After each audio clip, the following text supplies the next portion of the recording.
ஒரு மாசம் நம்ம எக்ஸ்ட்ரா இஎம்ஐ பே பண்றதுனால 56 லட்ச ரூபாயில இருந்த இன்ட்ரெஸ்ட் உங்களுக்கு 42 லட்சம் ஆயிடுச்சு. ஸோ கிட்டத்தட்ட 14 லட்ச ரூபா சேவ் பண்ணிருக்கோம். எவ்வளோனா just by adding 1 EMI every year. ஆனா இதை எந்த பேங்க்காரங்களும் பெருசா சொல்றது ஹைலைட் பண்ணி நான் சொல்ல மாட்டேன். இப்போ இன்கம் வருது சொல்ல போறோம். கண்டிப்பா ஒரு 40 லட்சம் லோனுக்கு 32,000 தான் இஎம்ஐ போது பாக்குறதுக்கு நல்லா தான் இருக்கும். பட் தி திங் இஸ் இப்போ ஃபர்ஸ்ட் மந்த் இஎம்ஐ எடுத்துக்கோங்க, நம்ம 32,000 பே பண்றோம். பட் வேற அதுல நீங்க கட்டுற 32,000த்துல உங்களோட கடன்ல 40 லட்சத்துல எவ்வளவு அடையும்னா வெறும் 3,800 தான் அடையும். பேலன்ஸ் 28,300 எதுக்கு போகும்னு பாத்தீங்கன்னா இன்ட்ரெஸ்ட்டுக்கு தான் போகும். ஸோ நார்மலாவே பேங்கிங் சிஸ்டமே இருக்கட்டும், எந்த லோனா இருக்கட்டும், எடுக்கும்போது என்ன பண்ணுவோம், ஃபர்ஸ்ட் வட்டியை தான் அதிகமா எடுப்பாங்க. வட்டி முடிச்சிட்ட பிறகு தான் உங்களுக்கு அசலுக்கே வந்து. ஸோ அப்போ என்ன ஆகுதுன்னா 32,000 நீங்க கட்டிக்கிட்டே வரீங்கன்னா இப்போ இந்த 40 லட்சம் லோனு ஜஸ்ட் ஒரு 30 lakhs ஆகிறதுக்கு, ஒரு 10 லட்சம் கம்மி ஆகிறதுக்கே பாத்தீங்கன்னா கிட்டத்தட்ட நம்ம 147 மாசம். ஸோ மோர் தென் லைக் ஒரு 12 இயர்ஸ் கிட்ட ஆகுது.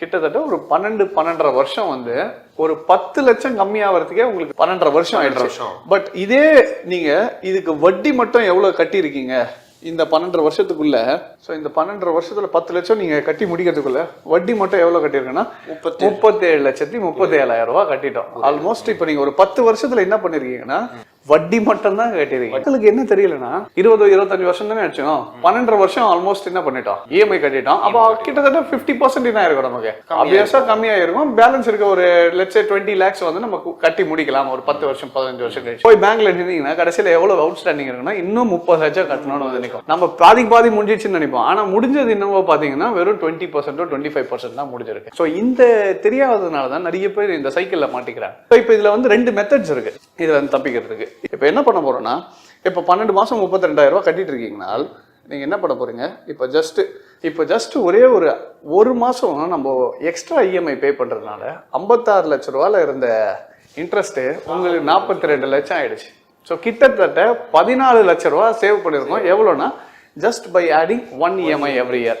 ஸோ 32,000 நீங்க கட்டிட்டு இருக்கீங்கன்னா 12 மாசம் இல்லாம எக்ஸ்ட்ரா ஒரு மாசம் ஒரு எக்ஸ்ட்ரா போயிட்டு 32,000 கட்டினீங்கன்னா 14 லட்சம் நம்ம இன்ட்ரெஸ்டும் சேவ் பண்ணியாச்சு. பிளஸ் நமக்கு லோனோட டென்யூரும் பார்த்தீங்கன்னா 25 வருஷம் போட்டது நமக்கு 20 இயர்ஸ்லேயே முடிஞ்சிடும். 20 இயர்ஸ்ல முடிஞ்சிடும். 5 வருஷம் நமக்கு கம்மியாகும். 5 வருஷம் கம்மியாயிடுச்சு. 14 லட்சமும் என்ன பண்ணிட்டோம், நம்ம அமௌண்ட்டையும் சேவ் பண்ணியாச்சு just by paying 1 EMI extra.